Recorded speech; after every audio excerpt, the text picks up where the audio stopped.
तो आप क्या समझती हैं कि रेडियो इंसान को, स्पेशली जो एंकर्स बन रहे होते हैं, वो किस हद तक सपोर्ट करता है? हमारी जो आजकल की जनरेशन है वो ज़्यादा इंग्लिश की तरफ भी हो जाती है और अपनी जो दूसरी लैंग्वेजेस हैं उनको एडप्ट कर देती है उर्दू के साथ, जो कि अगर आप मीडिया पे आ रहे हैं तो आपके लिए बहुत मसाइल होंगे, आपके एक्सेंट के मसाइल हो जाएंगे, शायद आप उस तरह से बोल ना पाएँ जिस तरह से आप बोलना आपको चाहिए। उर्दू पे काम करें, इमला पे काम करें, और मुझे लगता है कि जो मीडिया की डिग्री होती है, अगर आप फील्ड में आना चाहते हैं तो बहुत आपके लिए बड़ी अच्छी साबित होती है। तो जो लोग इस चीज़ में हैं वो अपनी अपॉर्चुनिटीज़ को ज़ाया ना करें, जो भी आपको बोलने का मौका मिलता है आप ज़रूर उसको अवेल करें, मैं तो यही कहूँगी। अस्सलाम वालेकुम नाज़रीन, मैं डॉक्टर माडा, उम्मीद करते हैं आप सब खैरियत से होंगे। शेयरिंग और प्रोफेशनल विजडम में आप सबको खुशामदीद कहते हैं। नाज़रीन, आज जिस पर्सनैलिटी को, जिस मेहमान को हमने मदऊ कर रखा है, इनका करियर का जो आगाज़ है वो यूसीपी रेडियो और रेडियो पाकिस्तान से शुरू होता है, और आज एक न्यूज़ में एज एन एंकर काम कर रही हैं। हमारे दरमियान मौजूद हैं मिस जवेरिया अजमल। अस्सलाम वालेकुम मिस, वेलकम करते हैं QS स्टूडियो में। कैसा लग रहा है? बहुत अच्छा लग रहा है, बड़ा अच्छा एक इन्वायरमेंट है, बहुत अच्छा लग रहा है यहाँ पे आके। अच्छा, थोड़ा मुझे बताएं कि आपने करियर का आगाज़ किस तरह से किया, चूँकि ये वो फील्ड है जो ज़्यादातर मर्द लोग इसमें आते हैं, ख़वातीन के लिए इस फील्ड में आना मुश्किल होता है। फैमिली की भी बहुत हर्डल्स होती हैं, रोकते हैं कि इस फील्ड में नहीं जाना। तो आपको कैसे आपने आगाज़ किया? बेसिकली मीडिया स्टडीज़ जब मैंने ज्वाइन की तो मुझे एक आपके जहन में होता है कि आपने स्क्रीन पर जाना है, आपकी मर्ज़ी है कि आप जाएँ या ना जाएँ। तो जब मैंने इसको स्टार्ट किया, मैंने कुछ प्रोजेक्ट्स बनाए, मेरे टीचर्स ने मुझे थोड़ा सपोर्ट किया कि आप इसको आगे लेकर चलें। उसके बाद after my degree I got offered a job as an anchor from a digital channel. Digital पे ही मेरा भी ज़्यादा एक्सपीरियंस है, तो वो एक जॉब ऑफ़र हुई और फिर मैंने वो अपॉर्चुनिटी को मैंने मिस नहीं किया और मैंने इसको स्टार्ट किया। और जब मैंने इसको स्टार्ट किया तो बहुत कम टाइम में मिलना शुरू हो गए अच्छे रिव्यूज़। तो अच्छा। इसके बाद मुझे आपको मोटिवेशन मिली, होप मिली कि एग्जैक्टली कि वो कि आप काम कर सकती हैं, आप कर रही हैं। मुझे फिर कई जगह से ऑफर्स आना शुरू हुई एंड नाउ मेरा करियर अब एक न्यूज़ के साथ चल रहा है, तो अल्हम्दुलिल्लाह अच्छा चल रहा है। नेक्स्ट देखते हैं कि इससे भी बेहतर हो, आई होप। ऑलराइट। अच्छा, मैंने आपकी CV जब देखी तो मुझे बड़ा इंस्पायर किया कि माशाल्लाह you very impressive academic and professional journey. तो हम ये देखते हैं कि ख़वातीन का स्पेशली इस फील्ड में जो सर्वाइव करना बड़ा मुश्किल होता है। तो मैं आपसे पूछना चाह रहा हूँ कि what challenges did you face along the way? क्या क्या मसाइल थे जिनको आप फेस करके यहाँ तक पहुँची? मेजर चैलेंजेस वही कि फ़ीमेल के लिए in this field is more like मुझे कहना चाहिए नहीं the taboo. Sometimes people don't take it as a good profession, क्योंकि वो ये समझते हैं कि ये डिफ़िकल्ट है। फीमेल्स अगर जर्नलिज्म करती हैं तो फीमेल्स जो हैं उनको थ्रेट्स हो जाते हैं डिफरेंट किस्म के, इवन दो सम रिलेटिव्स होता है कि वो कहते हैं कि अच्छा आपने बड़ी मुश्किल फील्ड में डाल दिया है उसको कि किस तरह से वो आगे मूव करेगी। तो ये है कि ऐसा होता है कि मीडिया में जब आप आते हैं तो बहुत सारे लोगों की रिजर्वेशंस बढ़ जाती हैं आपको लेके, और फिर आपको सवालों के जवाब भी देने पड़ते हैं, आपको बताना भी पड़ता है कि मैं स्टैंड करती हूँ उस जगह पे और मैं इसको मैं ओन करती हूँ जो मैं हूँ। तो ये होता है, इस चीज़ में थोड़ी डिफ़िकल्टीज़ आती हैं। और साथ ही साथ ये होता है कि अभी तक मुझे बहुत मेजर डिफ़िकल्टीज़ फेस नहीं करनी पड़ी अल्हम्दुलिल्लाह। लेकिन ये है कि जब आपको अपना जगह बनाने में बहुत टाइम लगता है, बहुत टाइम लगता है। इवन आपको प्रूव करने में एक जगह पे कि मैं कुछ कर सकती हूँ, तो उसके लिए आपको एफर्ट ज़्यादा करनी पड़ती है, टाइम ज़्यादा देना पड़ता है। टाइम ज़्यादा लगता है, बिल्कुल। अच्छा, थोड़ा मुझे ये बताएं कि रेडियो चूँकि नर्सरी होती है, बहुत सारे लोग उस पर सीख कर आते हैं, और आपका भी तजुर्बा है, रेडियो पाकिस्तान में आपने काम किया, फिर आप अपने चैनल पे भी काम किया। थोड़ा मुझे बताएं कि रेडियो के जो लोग हैं वो बहुत मुनफरिद होते हैं, उनकी वोकैब अच्छी होती है, तलफ़्फ़ुज़ अच्छा होता है, प्रोनंसिएशन में बड़ा फ्लुएंटली बोल रहे होते हैं। तो ये आपका तजुर्बा कैसा वहाँ रहा? अच्छा, जब मैंने यूसीपी का radio first of all join किया था तो बहुत सारे टीचर्स, बहुत सारे लोग मुझे कहते थे कि रेडियो में पहले अपनी आवाज़ को ठीक करें, उसके बाद जो है आप टीवी को ज्वाइन करेंगे। अब रेडियो से जब जो लोग स्टार्ट करते हैं हमेशा वो आगे निकल जाते हैं, वही निकलते हैं, बिल्कुल। तो अच्छा वो उस वक्त मैंने ज्वाइन कर लिया, लेकिन मुझे बाद में एहसास हुआ कि इसका फ़ायदा कितना है कि वहाँ से मेरी रेडियो पाकिस्तान में सिलेक्शन हुई। वहाँ पे मुझे रेडियो पाकिस्तान में एक ब्रीफ, थोड़ा सा कम शॉर्ट टाइम मिला काम करने का, लेकिन मैंने वहाँ से इतना कुछ सीखा। जो हमारे होस्ट होते हैं वो किस तरह से बोलते हैं, उनके शोज़ होते हैं, बिल्कुल एक आपका शो चल रहा है, लाइव चल रहा है और आप बोल रहे हैं और आप कोई गलती नहीं कर रहे, आपकी इमला की गलती नहीं हो रही, उनसे सीखने को मिला, को होस्ट करने को मिला। और वहाँ से आप सीखते हैं कि आपकी आवाज़ को कैसे बेहतर करना है, आपने तलफ़ुज़ कैसे सही करना है, क्योंकि टीवी पे तो हम देख रहे होते हैं कि अच्छे आ रहे हैं या नहीं आ रहे हैं, बिल्कुल ऐसे। लेकिन रेडियो में सिर्फ आपकी आवाज़ का काम है। तो वहाँ से बहुत बहुत डेवलप किया, वहाँ से आवाज़ को थोड़ा ठीक करने की कोशिश की, इमला को ठीक करने की कोशिश की। तो ये बहुत फ़ायदा हुआ मुझे इस चीज़ का। हाँ, जिस तरह से आप बात करें, रेडियो में ऐसा गलती की कोई गुंजाइश नहीं होती। मेन स्ट्रीम मीडिया में हमने देखा कि बहुत सारे ऐसे रिपोर्टर्स हैं या जो इवन के एंकर्स भी होते हैं, तो उनके तलफ़ुज़ में वो बहुत सारी गलतियाँ होती हैं और हम देख रहे होते हैं कि वो चीज़ उसको इग्नोर कर रहे होते हैं। हालांकि रेडियो में ये चीज़ एक्सेप्ट नहीं की जाती है, और फिर जब न्यूज़ एंकर होता है उसकी भी कोई उस तरह से मिस्टेक नहीं होती, ज़्यादातर लोग बड़े अच्छे बोल रहे होते हैं। तो आप क्या समझती हैं कि रेडियो इंसान को, स्पेशली जो एंकर्स बन रहे होते हैं, वो किस हद तक सपोर्ट करता है? एक जो मेन चीज़ है, पाकिस्तान में अगर आप आना चाहते हैं तो आप उर्दू पे काम करें, उर्दू सीखें। हमारी जो आजकल की जनरेशन है वो ज़्यादा इंग्लिश की तरफ भी हो जाती है और अपनी जो दूसरी लैंग्वेजेस हैं उनको एडप्ट कर देती है उर्दू के साथ, जो कि अगर आप मीडिया पे आ रहे हैं तो आपके लिए बहुत मसाइल होंगे, आपके एक्सेंट के मसाइल हो जाएंगे, शायद आप उस तरह से बोल ना पाएँ जिस तरह से आप बोलना आपको चाहिए। उर्दू पे काम करें, इमला पे काम करें, और मुझे लगता है कि जो मीडिया की डिग्री होती है, अगर आप फील्ड में आना चाहते हैं तो बहुत आपके लिए बड़ी अच्छी साबित होती है। फील्ड में तो वैसे भी आ सकते हैं, मतलब अगर आपका अच्छा वेल स्पोकन है तो आप आ सकते हैं। जो डिग्री काम करती है, आपको प्रोजेक्ट्स मिलते हैं, आपको अपने आप को डेवलप करने का बहुत मौका मिलता है। तो जो लोग इस चीज़ में हैं वो अपनी अपॉर्चुनिटीज़ को ज़ाया ना करें, जो भी आपको बोलने का मौका मिलता है आप ज़रूर उसको अवेल करें, मैं तो यही कहूँगी। आपने A+ पे भी काम किया, और आपका जो द ब्लू ट्रुथ चैनल था उस पर भी आपने काम किया। आप थोड़ा सा बताएं कि A+ में, जो कि मेन स्ट्रीम मीडिया है, वहाँ पे एज ए कंटेंट क्रिएटर के तौर पे काम करती रही हैं, तो मेन स्ट्रीम मीडिया और सोशल मीडिया में क्या डिफरेंस करती हैं आप? डिफ्रेंशिएट मैं ये कहूँगी कि डिजिटल में बहुत ज़्यादा फ्लेक्सिबिलिटीज़ हैं आपके लिए। आपको मुझे लगता है कि आपको एक थोड़ा उसी एक सर्कल में नहीं रहना पड़ता, आप अपने आप को आगे लेकर आ सकते हैं। यानी कि आप अपनी जो पर्सनल आपके इंटरेस्ट होते हैं ना, आप उसको भी शो करवा सकते हैं। मेन स्ट्रीम में ये होता है कि आपने एक दायरा होता है, उसमें रहना है, आपने वैसे ही बोलना है, आपने वैसे ही ड्रेसअप करना है। लेकिन डिजिटल में मुझे ये था कि टाइमिंग्स के एज सच बहुत इश्यूज़ नहीं होते, बस ये है कि अगर कोई न्यूज़ आ रही है फ़ौरन से आपने उसको आगे उस पर ब्लॉग करना है और उसको वो जानी चाहिए। मेन स्ट्रीम पे ऐसे नहीं होता, आप शोज़ करके रिकॉर्ड भी करवा सकते हैं। बिल्कुल। तो डिजिटल का एक ये प्रॉब्लम है, एक टाइम का प्रॉब्लम है कि आपको टाइम फौरी करना होता है। लेकिन फ्लेक्सिबिलिटीज़ हैं, टाइम आपके ड्रेसिंग के हवाले से फ्लेक्सिबिलिटीज़ हैं, थोड़ी बहुत आपके जो बोलने के हवाले से भी हैं कि डिजिटल पे लोग दूसरी वाली लैंग्वेजेस को भी थोड़ा कर देते हैं कि कोई बात नहीं, अगर कुछ और बोल दिया तो इट्स ओके। मेन स्ट्रीम पे ये नहीं होता, मेन स्ट्रीम पे गलती उस तरह से नहीं कर सकते। अच्छा, कोई मेमोरेबल मोमेंट शेयर करना चाहें हमारे साथ, जो आपने A+ पे तजुर्बा किया, वहाँ वक्त गुजारा? अच्छा, A+ पे मुझे as a content writer Ayesha Jahanzeb का शो था, उसको मुझे लीड करने का मौका मिला कि मैं सारा उनका शो देखती थी, उनके शो सेट वगैरह एवरीथिंग, उनका कंटेंट भी मैं ही देखती थी। ऑल्दो समटाइम लोग कहते थे कि कंटेंट कौन लिख रहा है, तो मुझे ये भी सुनने में आता था, लेकिन ये था कि वो बहुत अच्छा चलता था और मुझे बहुत अप्रिसिएशन भी मिलती थी कि आप अच्छा लिख लेती हैं, आप अच्छा काम कर लेती हैं। और वहीं से मैं सोचती थी, वहाँ से मुझे इंस्पिरेशन भी मिलती थी कि अच्छा आगे मैं भी ये कर सकती हूँ, मैं भी एक शो कर सकती हूँ, क्योंकि मैं लिख सकती हूँ तो मैं बोल भी सकती हूँ। तो मुझे ऐसा अच्छा फील होता था।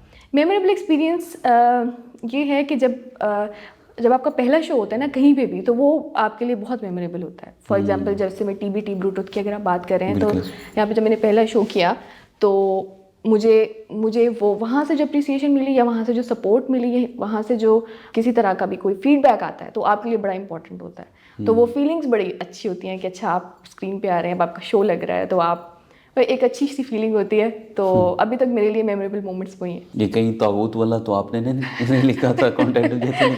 नहीं, मैंने वो कंटेंट बिल्कुल नहीं लिखा। मैंने A+ के लिए लिखा था। ताबूत में मैंने एक वीडियो की थी जब ये इशू बहुत हाईलाइट हो रहा था, तो मैंने इसे ब्लॉग किया था।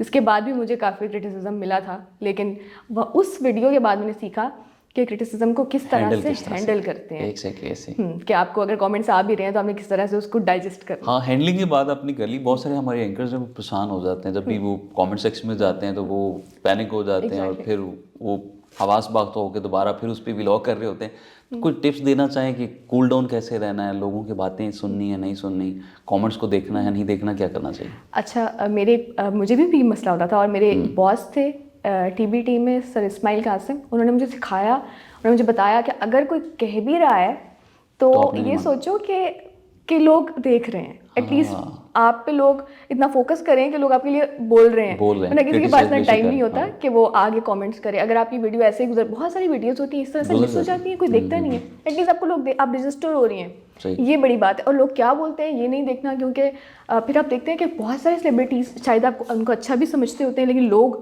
क्या क्या उनके बारे में कह रहे हैं, लोग तो फिर कुछ भी कहते हैं, तो आप उसके लिए फोकस नहीं करना, इवन देखो ही ना, अगर इतना मसला है तो ना देखें। तो ये चलता है, ये तो है कि अगर आप पब्लिक के लिए कोई काम कर रहे हैं तो आपको क्रिटिसिज्म आएगा। अच्छा, मुझे थोड़ा सा बताएं, चूँकि एंकर्स को अप टू डेट रहना बड़ा ज़रूरी होता है, आप भी मसला करंट अफेयर्स पे ब्लॉग करती हैं, तो कैसे अप टू डेट रहती हैं, क्या चीज़ें पढ़ती हैं, न्यूज़पेपर पढ़ती हैं, अखबार की रीडिंग करती हैं, और क्या क्या चीज़ें आपको अपडेट रहने के लिए करनी पड़ती हैं? मैं बेसिकली न्यूज़ वेबसाइट्स, मेजर जो चैनल्स होते हैं उनकी वेबसाइट्स को, क्योंकि newspaper obviously is very important thing, लेकिन आजकल जैसे डिजिटल का दौर है, मैं खुद भी डिजिटल का एक बंदा तो नहीं आएगा, अगले दिन आएगा सारा। तो मैं ई पेपर्स पढ़ लेती हूँ। अच्छा। मैं वैसे न्यूज़पेपर फिजिकली उसको कम ही देखती हूँ, ई पेपर्स पढ़ती हूँ, मैं आर्टिकल्स पढ़ लेती हूँ, और जो उस वक्त की स्पेशल उसी वक्त की खबरें होती हैं जिस वक्त मैंने शो करना होता है, मैं स्पेसिफिकली उन्हीं को टारगेट करती हूँ, न्यूज़ वेबसाइट से या आर्टिकल से, या डिफरेंट एंटरटेनमेंट के पेजेस होते हैं, तो वो आप बड़े अच्छे साबित होते हैं अच्छी स्टोरीज निकालने के लिए। अच्छा, थोड़ा सा बताएं कि अखबार पढ़ना कितना ज़रूरी, चूँकि पिछले दौर में हम यही सुनते आ रहे हैं, जो हमारे असातिज़ा थे, जो हमारे ट्रेनर्स थे, जो हमारे सीनियर न्यूज़ एंकर्स हैं, वो यही कहते थे आपको अखबार पढ़ना बहुत ज़रूरी है। अखबार को पढ़ना बहुत ज़रूरी है। पहले दिन से मीडिया में आपको सिखाया जाता है कि अखबार पढ़ के आइएगा, कल हेडलाइंस देख कर आइएगा, अखबार बहुत ज़रूरी है। तो अगर आप वैसे नहीं पढ़ पाते, जैसे आजकल एक ट्रेंड नहीं है उस तरह से अखबार आने का, तो आप ई पेपर से पढ़ें, लाजमी पढ़ें, क्योंकि उससे आपको बहुत सारे अल्फाज मिलते हैं कि आप कहीं लैग कर रहे होते हैं, अच्छा मैं इधर क्या बोलूँ, उधर क्या बोलूँ, अल्फाज मिल जाते हैं आपको, और आप अच्छी स्टोरी क्रिएट कर सकते हैं, मुझे लगता है। राइट। अच्छा, role of social media in shaping of public opinion, फिर हम देखते हैं कि फेक न्यूज़ की बड़ी चर्चे हैं, बगैर किसी तस्दीक के हम लोग उस पर व्लॉग कर रहे होते हैं या शेयर कर देते हैं, तो सोसाइटी पे भी इसका बड़ा इम्पैक्ट होता है। तो इस पे आपकी क्या थॉट्स हैं? सोशल मीडिया वाकई में इस वक्त जो है, सोशल मीडिया काफ़ी हार्मफुल है लोगों के लिए, लेकिन लोगों को ये समझने की ज़रूरत है कि आप जो न्यूज़ आप पास आ रही है, ये सेल्फ रिस्पॉन्सिबिलिटी है हर इंसान की, मेरी भी, आपकी भी, जो भी देख रहा है उसकी, कि कहाँ से न्यूज़ आ रही है उसको वेरीफाई करें। अब वही बात है कि अगर मैं किसी से कोई बात सुन लूँगी, शायद मैं 4 लोगों के सामने जाके वो बात नहीं करूँगी, लेकिन अगर सोशल मीडिया पे मुझे अपने इंटरेस्ट की कोई चीज़ मिलती है, ऑल्दो वो फेक है, मैं उसको शेयर कर रही हूँ, तो पहले वेरीफाई करें। वेरीफाई वही बात है कि हम किस तरह से वेरीफाई करते हैं। हम जो वेरीफाइड न्यूज़ वेबसाइट्स हैं, न्यूज़ चैनल्स हैं, आर्टिकल्स हैं, वहाँ से चीज़ को वेरीफाई, और एक जगह से नहीं कई जगह से करते हैं, उसके बाद हम एक न्यूज़ देखते हैं। लोगों को इतना रिस्पॉन्सिबल होने की ज़रूरत है कि अगर फेक न्यूज़ से आपका कोई नुकसान हो सकता है, तो आपके एक शेयर से भी लोगों का नुकसान हो सकता है, एक लाइक से भी हो सकता है, तो उसको देखें कि आपका जो भी एक लाइक भी है वो एक इम्पैक्ट है, तो सेल्फ रिस्पॉन्सिबिलिटी की ज़रूरत है। अदरवाइज़ तो आजकल जो हो रहा है वो ठीक नहीं है, सोशल मीडिया पे ठीक नहीं है। अच्छा, अभी जो एक ट्रेंड चल चुका है, किसी खास पॉलिटिकल पार्टी के खिलाफ बहुत सारे लोग बात भी करते हैं, कंपेन्स भी करते हैं, फिर हुकूमती सतह पर भी ख़ास लोगों को जब वो बोल रहे होते हैं, इवन के ट्विटर पे, तो चीज़ें बंद कर दी जाती हैं। अब मेन स्ट्रीम मीडिया को हक सच की आवाज़ बताने से रोका जाता है। तो सोशल मीडिया पे जब आप ब्लॉग करती हैं, तो बहुत सारी सेंसिटिविटी भी होती है, टॉपिक सेंसिटिव होते हैं, और बहुत सारी रिस्पॉन्सिबिलिटी बनती है कि एक रिपोर्टर को क्या चीज़ रिपोर्ट करनी है। इसमें एंगलिंग का एक बहुत इशू है कि अगर हम कोई ख़बर इस तरह की दे रहे हैं, तो हम कौन सा अल्फाज यूज़ कर रहे हैं और किस एंगल से दे रहे हैं। ये बात मुझे भी पहले नहीं पता थी शुरू में, और उस वक्त मैं फिर थोड़ा हेजिटेट करती थी कि मैं कोई सेंसिटिव टॉपिक ना ही उठाऊँ, क्योंकि वो आपके लिए, शायद आपके इमेज के लिए ठीक नहीं है। लेकिन फिर मैंने देखा कि आप एंगल डिफरेंट, अगर आप नहीं करना भी चाह रहे ना कोई चीज़, तो आप उसका एंगल डिफरेंट करें। आप गलत न्यूज़ नहीं दें, लेकिन आप अल्फाज का चुनाव उस तरीके से करें कि आपके वो बैकलैश आप पे बैकफायर ना करे और ना ही किसी और का नुकसान हो। सेंसिटिव न्यूज़ ऑल्दो वेरी बहुत एक क्रूशल चीज़ होती है, जिसको आपको करने के लिए बहुत एफर्ट चाहिए होती है, और उस पर एफर्ट अगर आप पुट करते हैं तभी कोई चीज़ अच्छी निकल कर आती है, अदरवाइज़ फिर वो बैकफायर करती है आपके ही ऊपर, कमेंट्स के थ्रू भी और बाकी चीज़ों के थ्रू। ठीक है। अच्छा, मिस्टर जुवेरिया, ये कहा जाता है कि जो एंकर्स हैं या जो मीडिया है, वो समटाइम बाइस्ड हो जाता है किसी हद तक, किसी ख़ास पॉलिटिकल एजेंडा या किसी की वहाँ पे हम काम कर रहे होते हैं, इस पे भी बहुत सारे जो सोसाइटी है वो बात करते हैं जी ये बकाऊ मीडिया है, ये लिफाफा मीडिया है। तो इस नौबत से आने से पहले एक जर्नलिस्ट को क्या होना चाहिए, एक एंकर के लिए क्या, उसको क्या न्यूट्रल रहना चाहिए या एंकर के लिए आवाम के हक के लिए बात करनी चाहिए? एंकर के लिए बहुत ज़रूरी है न्यूट्रल हो। सबसे पहले न्यूट्रल हो। आपके पास किसी भी चीज़ की कोई खबर आ रही है, आपने खबर को एज अ खबर ट्रीट करना है। आपने ये नहीं देखना कि कौन सी पॉलिटिकल पार्टी है या आप किसको सपोर्ट करते हैं। अगर कोई चीज़ अवाम समटाइम बहुत सारे मीडिया जर्नलिस्ट जो है ना वो किसी खास पार्टी को सपोर्ट कर रहे होते हैं करते हैं इवन दो शायद हम भी आप भी करती होंगी। हम भी करते हैं लेकिन आप ये देखें कि पब्लिक का इंटरेस्ट क्या है। ऑब्वियसली आप जो काम कर रहे हैं ना, आप मुझे लगता है कि इस चीज़ की रिस्पॉन्सिबिलिटी बहुत ज़्यादा है कि जब आप स्क्रीन पर आ रहे हैं और लोग आपको देख रहे हैं, लोग आपकी बात सुन रहे हैं और वो कोई एक्शन ले सकते हैं आपकी बात सुन के। इस चीज़ को जहन में रख के उसके बाद सोचें कि आप क्या बोल रहे हैं।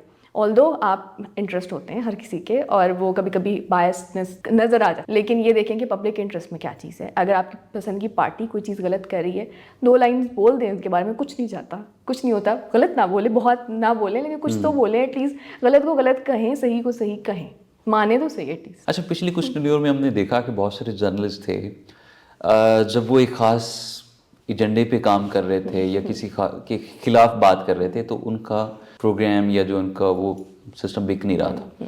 फिर उन्होंने पैंतरा बदला और वो एक ख़ास धड़े की तरफ सपोर्ट करना शुरू हुई, जिनसे उनको व्यूवरशिप भी मिली।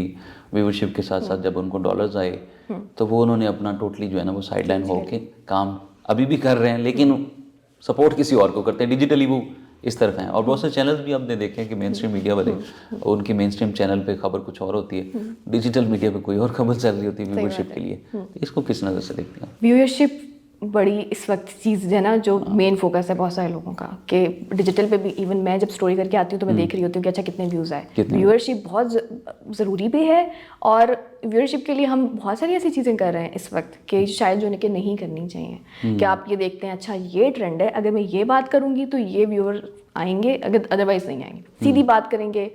फॉर एग्जाम्पल अगर रिसेंट केस हुआ था कुछ इस तरह का, टिकटॉक वीडियोस के हवाले से एक केस आया रिसेंटली। जी बिल्कुल। मैं इस पर स्टोरी करने लगी तो मैं जब देख रही थी कि कौन सी स्टोरीज चल रही हैं तो मैंने देखा कि जो बहुत ख़ास किस्म के सर्टन वर्ड्स यूज़ हो रहे हैं ना वो स्टोरीज चल रही हैं, जो सर्टन कैप्शंस यूज़ हो रहे हैं वो स्टोरीज चल रही हैं, बाकी स्टोरीज नहीं चल रही। लेकिन मैंने अपने लिए बेहतर नहीं समझा कि मैं व्यूअर्स की खातिर ये काम करूं कि मैं आपका फिर फ़ायदा क्या हो रहा है अगर आप एक ब्लॉग कर रहे हैं। तो मैंने सोचा मैं इसको तरह सेफ साइड पर रख के चलती हूँ, थोड़ा एक सोसाइटी के हवाले से इसको लेके चलते हैं। ये नहीं कहते कि अच्छा उसने ये किया, उसने ये किया, उसने क्यों किया, नाम नहीं लेते लोगों के। सही, वो नहीं चली वो स्टोरी इतनी नहीं चली। तो फिर मैंने देखा कि वाकई व्यूज़ की खातिर फिर लोग करते हैं जो कि शायद नहीं करना चाहिए, लेकिन आवाम वही सेल्फ रिस्पॉन्सिबिलिटी की बात है। अगर आप एक चीज़ को गलत समझते हैं उसको व्यूज़ ना दें, उसको आप ना देखें। लेकिन हमारी सोसाइटी ऐसे बन चुकी है कि जब तक किसी चीज़ में इतनी वो सेंसेशन नहीं ना होगी, सनसनी नहीं होगी, वो नहीं देखेंगे। और मेरे ख्याल सेंसेशन भी खुद बनाई जाती है, किसी खबर को बड़ी खबर बना के पेश करना। इवन क्या है सोसाइटी, लोगों को पता भी नहीं होता सोशल मीडिया के कि ये काम हो गया। जिस तरह से आप बात करें कि पिछले दिनों बहुत सारे लोगों की वीडियोस वायरल हुई टिकटॉकर्स, तो लोगों को नहीं पता। अब वो मीडिया जर्नलिस्ट ही उनको बता रहे हैं कि जी फलां की वीडियो वायरल होगी, ये हो गया, उसने क्यों कर दिया। अब बतला तो आप रहे हैं कि ये क्यों होगी, तो लोगों को तो पता लग रहा है ना कि ये होगी, और फिर लोग बाद में भी उसको जाके वो सर्च आउट करते हैं और इस चीज़ को देखते हैं। तो ये मीडिया एंकर्स की रिस्पॉन्सिबिलिटी बनती है कि इसको डिफरेंट एंगल से पेश करें या इस खबर को ब्रेक ही ना करें। खबर सोशल मीडिया पे तो ब्रेक हो रही है, ऐसा नहीं है कि नहीं हो रही, लोगों के तक भी पहुंच रही है। आपने उसका क्या एंगल देना है ये आपके ऊपर बेस करता है। अगर जो रिस्पॉन्सिबल लोग हैं वो उसको एक बेहतर एंगल से लेके चलें, शायद आप एक अच्छी बात कर दें तो मे बी बहुत सारे लोग उस पर अमल ना करें, 10 लोग सोच ही लें कि अच्छा हमने ये करना है, ये नहीं करना। या शायद जो जर्नलिस्ट हैं उनका ये भी एक रिस्पॉन्सिबिलिटी है, अगर सोसाइटी में एक बुरी चीज़ चल रही है, फॉर एग्जांपल लीक वीडियोस हो रही हैं, तो उसके अगेंस्ट आप कोई काम करें, ये करें कि किस तरह से इसको रोका जा सकता है, किस तरह से कंस्ट्रक्टिव फीडबैक बनाई जा सकती है, किस तरीके से आप गवर्नमेंट को अप्रोच कर सकते हैं कि कोई लॉज, साइबर डिपार्टमेंट है, इतने हमारे लॉज हैं मौजूद, इम्प्लीमेंट नहीं हो रहे। डोमेस्टिक वायलेंस का लॉ है, इम्प्लीमेंट नहीं हो रहा, हम देख रहे हैं कितने इश्यूज आ रहे हैं। तो एज अ जर्नलिस्ट आप हुकूमत को, आप आवाम को एक पेज पर लेके आएँ, आप अपनी बात के थ्रू ये बताएं कि यार ये इशू चल रहा है, इसको हमने रिजॉल्व कैसे करें, सोल्यूशंस दें। हम सिर्फ प्रॉब्लम्स पे बात कर रहे होते हैं कि अच्छा ये हो गया, ये होगा, ये हो गया। हम ये नहीं देखते कि इसको रोकना कैसे, सोसाइटी पे इसका क्या इम्पैक्ट जा रहा है, जो कि गलत है। तो अपने लॉज बनवाएं, आप पास वॉइस है, आप अपनी आवाज़ से कुछ भी कर सकते हैं, ख़राब भी कर सकते हैं सोसाइटी को और ठीक भी कर सकते हैं। ट्रेंडिंग के पीछे भागेंगे कि जो ट्रेंड चल रहा है अच्छा मैं भी वही जल्दी जल्दी खबर दे दूँ, तो शायद वो आपके व्यूज़ तो आ जाएंगे लेकिन इम्पैक्ट कोई भी नहीं होगा। बहुत शुक्रिया। अब इससे जाते हुए यंग जर्नलिस्ट को कोई मैसेज देना चाहें जो कि बड़ा जुनून और जोश और वल्वले के साथ उस फील्ड में आना चाहते हैं, उनको बताएं कि इस फील्ड में क्या ख़तरात हैं और किन चीज़ों को सीख कर आपने इस फील्ड में आना।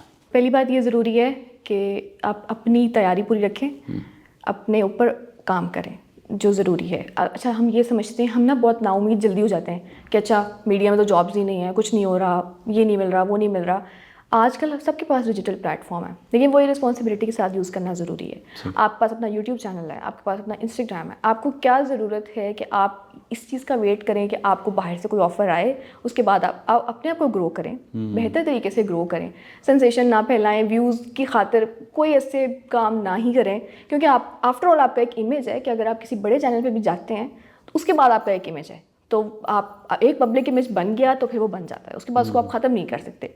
अपने चैनल्स को ग्रो करें और फिर ये वेट ज़रूर करें कि आपको अच्छी ऑफर्स आएंगी, तो जब आप रजिस्टर हो जाते हैं तो लोग आपको देखते हैं, और बस अपनी ग्रोथ पे काम करें और नाउम्मीद ना हो जाया करें और सेल्फ रिस्पॉन्सिबल होकर रिस्पॉन्सिबिलिटी के साथ काम करें। बहुत शुक्रिया। We have with us miss Javeria Ajmal, जो कि एक न्यूज़ पे एंकर हैं और काम कर रही हैं, आज हमारे साथ मौजूद थी। उम्मीद करते हैं कि आज का शो, आज का प्रोग्राम आपको बहुत मुफीद और पसंद भी आएगा। मिस जवेरिया की खूबसूरत तरीके से जिस तरह से उन्होंने एक्सप्लेन किया बातों को, और अपनी थोड़ी सी उन्होंने सक्सेस स्टोरी बताई, अपनी जर्नी बताई कि मीडिया में उन्होंने किस तरह से कदम रखा और अभी वो हालिया किन किन चैनल्स के साथ काम कर रही हैं और बहुत कुछ लर्न कर रही हैं। इसी उम्मीद के साथ अपने दोस्त, अपने होस्ट RJ डॉक्टर माडो को इजाज़त दीजिए। अल्लाह ने के बाद।